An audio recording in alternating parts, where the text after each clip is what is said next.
Juste 2 mois avant mon mariage, mon frère a mis enceinte ma fiancée et a voulu l'épouser. Ma mère lui a alors offert de l'argent et lui a demandé d'épouser son fils préféré pour exaucer son souhait. J'ai donc coupé les ponts avec tout le monde et je suis parti pour commencer un nouveau chapitre de ma vie. 3 ans plus tard, mon ex-fiancé s'est présenté à ma porte dans des vêtements usés, un enfant à ses côtés, et m'a tendu une lettre de ma mère exigeant que je répare le chaos que mon frère avait causé. J'ai refusé et je l'ai mise dehors. Il y a 3 ans, j'étais fiancé à une femme que j'appellerais Lila. À cette époque, je croyais sincèrement qu'elle était l'amour de ma vie. Lila et moi étions ensemble depuis près de 5 ans, et notre relation semblait solide. Nous étions tous les deux avocats, ce qui signifiait que nous menions une vie exigeante et rythmée, mais nous nous assurions toujours de nous accorder du temps l'un pour l'autre lorsque nous étions libres. L'année où j'ai demandé Lila en mariage était censée être la plus belle de notre vie. Mais cette même année, un événement inattendu s'est produit, elle a perdu son emploi. Elle a été licenciée après avoir enfreint certaines règles de l'entreprise. Je ne vais pas entrer dans les détails, car c'est personnel. Mais ce que je peux dire, c'est que l'entreprise l'a congédiée de manière assez abrupte après ce qu'elle leur avait fait. Si vous avez déjà connu un bourreau de travail ambitieux, vous comprendrez à quel point une telle perte peut les bouleverser profondément. Le travail n'était pas juste un emploi pour Lila, c'était une partie de son identité, de sa fierté et de son but dans la vie. Cette perte soudaine l'a bouleversée. Lila s'est immédiatement lancée dans une recherche d'emploi frénétique, envoyant des candidatures à d'innombrables cabinets et entreprises. Malheureusement, son domaine était très spécialisé, et les opportunités ne couraient pas les rues, surtout après les circonstances de son licenciement. Les jours sont devenus des semaines, les semaines des mois, et elle n'avait toujours pas retrouvé de travail. Pendant toute cette période, j'ai essayé d'être aussi présent et soutenant que possible. Je lui ai assuré qu'elle n'avait pas à s'inquiéter des finances. Après tout, nous étions fiancés, et je considérais qu'il était de mon devoir de m'occuper d'elle durant cette période difficile. Sachant à quel point Lila avait tendance à s'obséder et à se stresser, je l'ai encouragée à se détendre et à ne pas se laisser consumer par la situation. À mon grand soulagement, elle a suivi mon conseil, ou du moins, elle a essayé. Avec tout ce temps libre, elle a décidé de poursuivre un rêve qu'elle avait toujours eu, apprendre la poterie. Elle s'est inscrite à un cours de poterie local et a commencé à y consacrer ses heures de libre. C'était aussi le même cours de poterie que fréquentait mon frère, Mason. Laissez-moi vous parler un peu de Mason. Il est mon exact opposé. Alors que j'étais l'enfant studieux et responsable, focalisé sur mes études et ma carrière, Mason était le fauteur de troubles par excellence. Pendant ses années d'école, il passait son temps à s'amuser, à faire des bêtises et s'était forgé une réputation de séducteur insouciant. Cette réputation l'a suivi à l'université et au-delà. Il était du genre à ne jamais rester longtemps avec une fille et à ne jamais rien prendre au sérieux. Lila avait rencontré Mason au début de notre relation et savait très bien quel genre de personne il était. Alors, quand elle a commencé à fréquenter le même cours de poterie que Mason, j'ai cru que ce n'était qu'une coïncidence. Mais avec du recul, c'est à ce moment-là que tout a commencé à changer. En l'espace de quelques semaines seulement, ils sont devenus étonnamment proches. Au début, je n'y ai pas prêté attention. Mason proposait parfois de la déposer et de la ramener du cours, ce qui me semblait attentionné, bien que surprenant. Lila rentrait à la maison et me racontait avec enthousiasme ce qu'ils avaient fait en classe ou me montrait les pièces qu'ils avaient réalisées ensemble. Mais bientôt, leurs interactions ont dépassé le cadre de la poterie. Ils ont commencé à sortir ensemble les week-ends, visitant des musées d'art ou testant de nouveaux restaurants. C'étaient des activités que Lila et moi avions l'habitude de faire en couple, mais voilà qu'elle les faisait avec Mason à la place. Au fil du temps, je ne pouvais plus ignorer les changements dans le comportement de Lila. Elle passait bien plus de temps avec Mason que je ne le tolérais, et cela commençait à peser sur notre relation. Elle a même commencé à annuler nos soirées en amoureux pour être avec lui. Je ne suis pas du genre à rester silencieux face à ce qui me dérange. Un soir, je l'ai confronté directement. Je lui ai demandé, sans détour, s'il se passait quelque chose entre elle et Mason. Lila a été choquée par ma question, voire offensée. Elle a catégoriquement nié toute ambiguïté et a insisté sur le fait que son amitié avec Mason était purement platonique. Elle m'a expliqué que passer du temps avec lui était amusant et léger, comparant leur relation à celle entre un frère et une sœur. Elle semblait sincèrement blessée que je puisse imaginer autre chose. Et pendant un instant, je me suis senti coupable de douter d'elle. Mais au fond de moi, ces explications ne m'ont jamais totalement rassuré. Tout a éclaté 2 mois avant notre mariage. À ce moment-là, je travaillais d'arrache-pied, accumulant un nombre incalculable d'heures pour assurer notre avenir financier. Depuis que Lila avait perdu son emploi, j'assumais entièrement toutes les dépenses de notre maison et celles du mariage à venir. Elle n'avait toujours pas retrouvé de travail et, bien qu'elle utilisait parfois ses économies pour ses besoins personnels ou les urgences, la majorité des charges reposaient sur moi. Entre les finances et le stress des préparatifs, je passais de plus en plus de temps au bureau. Et avec le recul, c'est peut-être ce qui leur a permis de se rapprocher autant. Un soir, je suis rentré plus tôt d'un voyage d'affaires. J'étais impatient de surprendre Lila et de passer du temps avec elle. Mais en arrivant devant la maison, j'ai immédiatement remarqué la voiture de mon frère garée devant.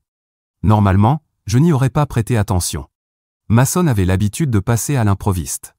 Mais cette fois, c'était différent. Il était déjà plus de 21 heures, et voir sa voiture là à une heure si tardive m'a mis en alerte. J'ai déverrouillé la porte et suis entré discrètement. J'ai entendu des rires étouffés provenant de l'intérieur. Le salon était vide, mais la télévision était allumée, projetant une lumière tremblotante dans la pièce. Mon regard s'est immédiatement posé sur les canettes de bière éparpillées au sol. Puis sur une vision encore plus dévastatrice, les vêtements de Lila et ses sous-vêtements abandonnés négligemment parmi le désordre. Mon estomac s'est noué.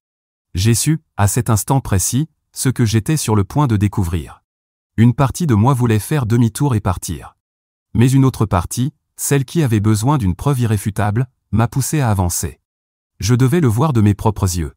J'ai marché lentement, le cœur battant à tout rompre, jusqu'à la chambre. Je me suis arrêté devant la porte. Ils étaient là. Lila et Mason, enlacés de la manière la plus intime possible. Ils étaient tellement absorbés l'un par l'autre qu'ils ne m'ont même pas entendu arriver. D'ordinaire, je suis une personne calme et posée. Mais c'était une trahison du plus haut niveau. Ma fiancée, la femme que j'étais censé épouser dans seulement 2 mois, était au lit avec mon propre frère. Sans dire un mot, j'entrai dans la pièce, marchai jusqu'au lit et attrapai Mason par la nuque. Je tirai son visage loin de celui de Lila, et le choc sur son visage était presque satisfaisant. Il tourna la tête vers moi et son expression passa instantanément de la confusion à la terreur. Je ne jetai même pas un regard à Lila. Mason trébucha immédiatement, marmonnant des excuses, mais ses paroles n'avaient aucune valeur à mes yeux à cet instant. Je lui assénai un coup de poing en plein visage. Le craquement esséurant de l'os me procura une satisfaction sinistre alors que le sang commença à couler de son nez. Il poussa un cri de douleur, mais je n'en avais pas fini. Je le frappai encore et encore. Chaque coup portait plus fort que le précédent. Le sang dégoulinait de son nez et tachait sa chemise, mais je m'en fichais. Il recula en titubant, ses mains tentant faiblement de me bloquer, mais je continuai. Après que Mason se soit retrouvé au sol, ensanglanté et suppliant ma clémence, je me tournai vers Lila. Elle était assise sur le lit, tremblante et en larmes. Je la regardai droit dans les yeux et lui dis, d'une voix froide et mesurée, qu'elle avait 10 minutes pour quitter ma maison. Si elle ne partait pas, je n'hésiterais pas à la réduire au même état que mon frère. Elle se mit à supplier, s'excusant encore et encore. Elle disait pouvoir expliquer, me suppliait de ne pas la chasser, de lui laisser une chance de réparer les choses, mais je n'étais pas intéressé par ses excuses ni par ses justifications. Je jetai un coup d'œil à ma montre et déclarai d'un ton neutre, « Il te reste 9 minutes. » Le ton de ma voix et mon regard durent lui faire comprendre que je ne bluffais pas, car elle se précipita hors du lit et commença à s'habiller d'une main tremblante. Les larmes coulaient sur son visage tandis qu'elle attrapait une valise dans le placard et y jetait tout ce qu'elle pouvait y faire entrer. Lorsqu'elle eut fini, traînant sa valise à moitié remplie dans l'escalier, elle se retourna une dernière fois vers moi. Sa voix brisée me suppliait d'écouter, affirmant qu'elle m'aimait et qu'elle méritait une chance de s'expliquer. Sans un mot, je pris sa main, glissai la bague de fiançailles de son doigt et la poussai vers la porte.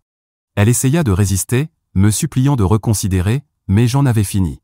J'ouvris la porte et la poussai dehors dans la nuit. Elle trébucha sur le perron, pleurant et criant encore son pardon. Je ne me retournai même pas en claquant la porte derrière elle. Ses sanglots étaient étouffés de l'autre côté. Le visage de Mason était toujours ensanglanté après notre altercation, et même si j'étais encore bouillonnant de rage, je ne voulais pas être responsable de quelque chose de pire. J'appelai mes parents et leur racontai tout ce qui s'était passé. Mon père était furieux contre Mason, et ma mère était sous le choc, mais ils dirent qu'ils viendraient immédiatement. Lorsqu'ils arrivèrent, ma mère, qui était infirmière, prit en charge les blessures de Mason. Elle nettoya et soigna ses plaies, qui, heureusement pour lui, étaient principalement superficielles. Pendant ce temps, mon père m'entraîna dans le jardin, loin de Mason. Il voyait que mes mains tremblaient encore de colère et que je peinais à me contenir. Un peu plus tard, Mason sortit avec ma mère. Son visage était tuméfié, son nez bandé, et il y avait encore des traces de sang sur sa chemise. Il s'excusa de m'avoir trahi, affirmant qu'il n'avait jamais voulu que les choses se passent ainsi, puis il lâcha une bombe. Il déclara qu'il était amoureux de Lila. Je me retournai enfin pour le fixer, mes yeux comme des poignards. Il continua, expliquant qu'il croyait que Lila éprouvait les mêmes sentiments pour lui. Il affirma que c'était la première fois qu'ils couchaient ensemble, comme si cela pouvait d'une quelconque manière atténuer la trahison. Puis il sortit son téléphone et me montra leurs messages. Des conversations remplies de textos aguicheurs, de secrets et de confidences de Lila sur son mal-être dans notre relation. Selon Mason, c'était elle qui l'avait invité à passer la nuit avec elle, pensant que je serais encore en déplacement pour le travail. Tandis que je lisais ces messages, ma rage explosa de nouveau.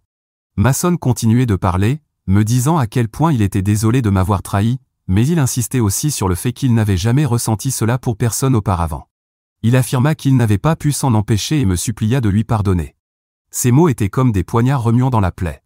Mon père, qui était resté silencieux jusque-là, finit par en avoir assez. Il réprimanda sévèrement Mason, lui rappelant à quel point il m'avait profondément blessé et combien il devrait avoir honte de lui-même. Mais la réaction de ma mère fut différente. Mason avait toujours été son préféré, et je pouvais voir qu'elle luttait avec la situation. Ma mère commença à me dire que, peu importe ce que je décidais de faire concernant Lila, je devais pardonner mon frère. Elle disait qu'il semblait sincèrement désolé, comme si cela atténuait la trahison. Je n'en revenais pas de ce que j'entendais. Je la coupai et dis à mes parents que je n'avais ni besoin de leçons ni de conseils. La seule chose que je voulais à cet instant, c'était qu'ils emmènent Mason et partent. Je ne supportais plus de le voir. Mon père hocha la tête, comprenant que j'avais besoin d'espace, et aida Mason à monter dans la voiture. Ma mère hésita, visiblement désireuse de rester et d'essayer d'arranger les choses, mais elle finit par suivre. Dans les semaines qui suivirent, je luttais encore avec le traumatisme émotionnel causé par la trahison de Lila. Elle m'envoya des messages sans relâche, me suppliant de lui pardonner et d'écouter son explication, mais ses justifications tournaient toujours autour des mêmes excuses usées, similaires à celles que Mason m'avait déjà données. Elle prétendait qu'elle et Mason n'avaient jamais voulu me blesser. J'ignorais ces messages pendant des semaines. Puis, de nulle part, je reçus un appel de Mason. Il m'annonça qu'il venait d'apprendre que Lila était enceinte et que l'enfant était de lui. Il ajouta que, puisqu'elle portait son enfant, il voulait l'épouser et obtenir ma bénédiction. Je n'en revenais pas de son audace après ce qu'il m'avait fait. Et la réaction de ma mère ne fit qu'empirer les choses. Elle essayait déjà de jouer les médiatrices entre Mason et moi, mais maintenant, elle voyait la grossesse de Lila comme une sorte d'intervention divine. Elle déclara que c'était le destin, que Mason et Lila étaient peut-être faits l'un pour l'autre. Ces mots furent comme une gifle. C'était comme si elle essayait de justifier l'injustifiable, d'excuser leur trahison parce que cela servait son rêve soudain de devenir grand-mère. Je lui dis clairement que je savais exactement ce qu'elle faisait et que si elle choisissait de prendre le parti de Mason et Lila, notre relation était terminée. Et je ne bluffais pas. La trahison de mon frère était déjà insupportable, mais voir ma propre mère se ranger de leur côté était quelque chose que je ne pouvais tolérer. Mon père tenta de rester neutre, espérant sans doute apaiser la tension. Quoi qu'il en soit, ma mère offrit un soutien financier à Lila, lui assurant que son enfant et elle ne manqueraient de rien. Mais bien sûr, il y avait une condition. Ma mère insista pour que Mason et Lila se marient. Après tout, c'était aussi le souhait de Mason. Elle était inébranlable dans son désir de voir ce mariage se concrétiser, refusant d'imaginer son petit enfant naître hors mariage. Quand j'appris que Mason et Lila allaient réellement se marier et qu'ils avaient commencé à envoyer des invitations à la famille, je fus envahi par la colère et l'humiliation. Plutôt que de discuter davantage, je tins ma parole et coupai définitivement les ponts avec ma mère et mon frère. Mais ma mère ne lâcha pas prise. Pendant des semaines après la rupture, elle m'appela sans relâche, laissa des messages vocaux et alla même jusqu'à se présenter à ma porte sans prévenir, essayant de me culpabiliser pour que je revienne sur ma décision. C'était étouffant. C'est là que j'ai su que la seule façon d'échapper à tout cela était de quitter la ville. 3 ans ont passé depuis que j'ai tout abandonné et déménagé dans une nouvelle ville, coupant presque tous les liens avec ma famille, sauf avec mon père. Il respectait ma décision et comprenait pourquoi j'avais besoin de distance, même si cela l'attristait que je ne vienne plus le voir.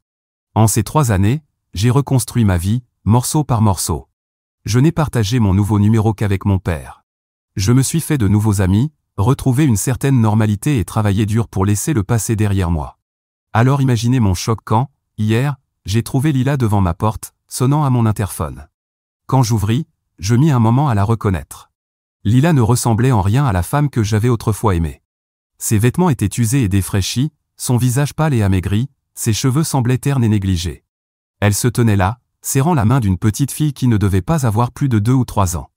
L'enfant avait les traits acérés de Mason, une ressemblance indéniable qui confirmait qu'il était bien son père. Pendant un instant, je fus trop stupéfait pour parler. Mon esprit s'emballa sous le flot de questions. Pourquoi était-elle ici? Comment m'avait-elle trouvé? Que voulait-elle? Les années passées à l'oublier et à surmonter la douleur qu'elle m'avait infligée semblaient s'effondrer en un instant. Enfin, je brisai le silence. « Lila, qu'est-ce que tu fais ici ?» Ses yeux se remplirent de larmes et sa voix trembla lorsqu'elle me demanda si elle pouvait entrer, affirmant qu'elle avait quelque chose d'important à me dire. Mon premier réflexe fut de refuser, de les renvoyer d'où elles venaient, mais quand je croisai le regard innocent de la petite fille, je ne pus me résoudre à être impoli devant elle.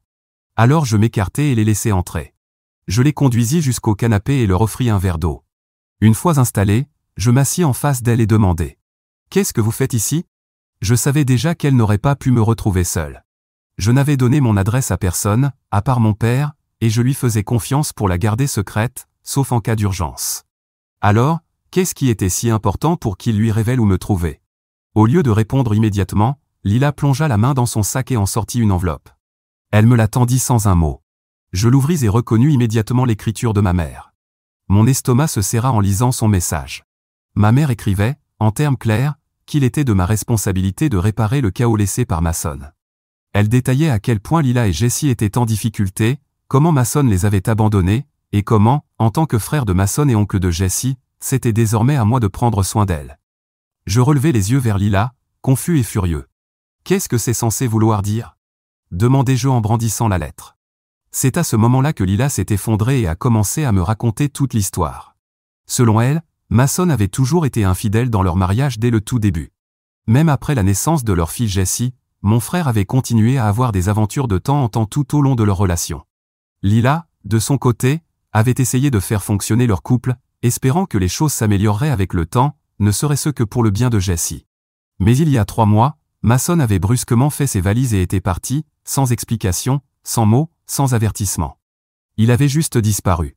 Depuis, Lila était seule. Elle n'avait ni travail, ni économie, ni logement. Elle et Mason vivaient dans un appartement en location, et sans lui, elle ne pouvait plus payer le loyer. Ma mère, se sentant une certaine obligation à cause de Jessie, lui avait donné de l'argent pour les soutenir. Mais maintenant que Mason était parti pour de bon, ma mère avait décidé qu'elle ne voulait plus être responsable de Lila et de son enfant. Lila m'a ensuite expliqué que ma mère voulait que je prenne soin d'elle et de Jessie, puisqu'elle n'avait nulle part où aller et personne vers qui se tourner. J'étais complètement révolté par ce qu'elle me demandait et par l'absurdité du fait que ma mère et elle s'attendent à ce que je les aide. Ma mère non seulement avait pris le parti de Mason lors de la trahison initiale, mais elle essayait maintenant de me refiler les conséquences de ses actes. C'était révoltant, mais pas surprenant. Le favoritisme incessant de ma mère envers Mason l'avait toujours aveuglé sur les dégâts qu'il causait.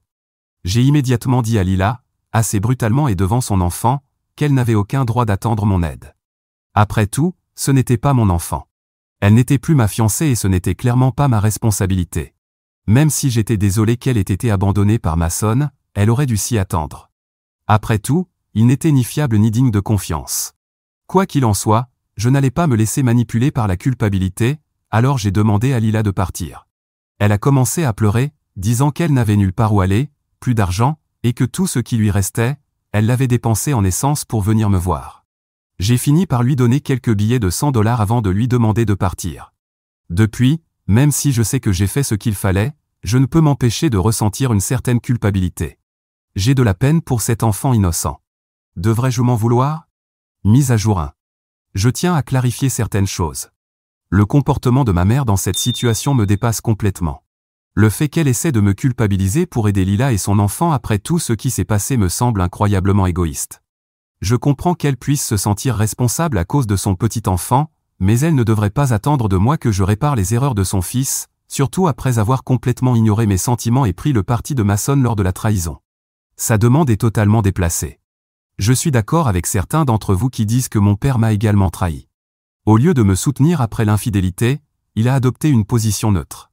Même s'il a réprimandé mon frère une fois, il n'a jamais vraiment pris mon parti. En ne remettant pas en question le comportement manipulateur de ma mère, il a lui aussi joué un rôle dans cette trahison. Je prévois de lui parler bientôt.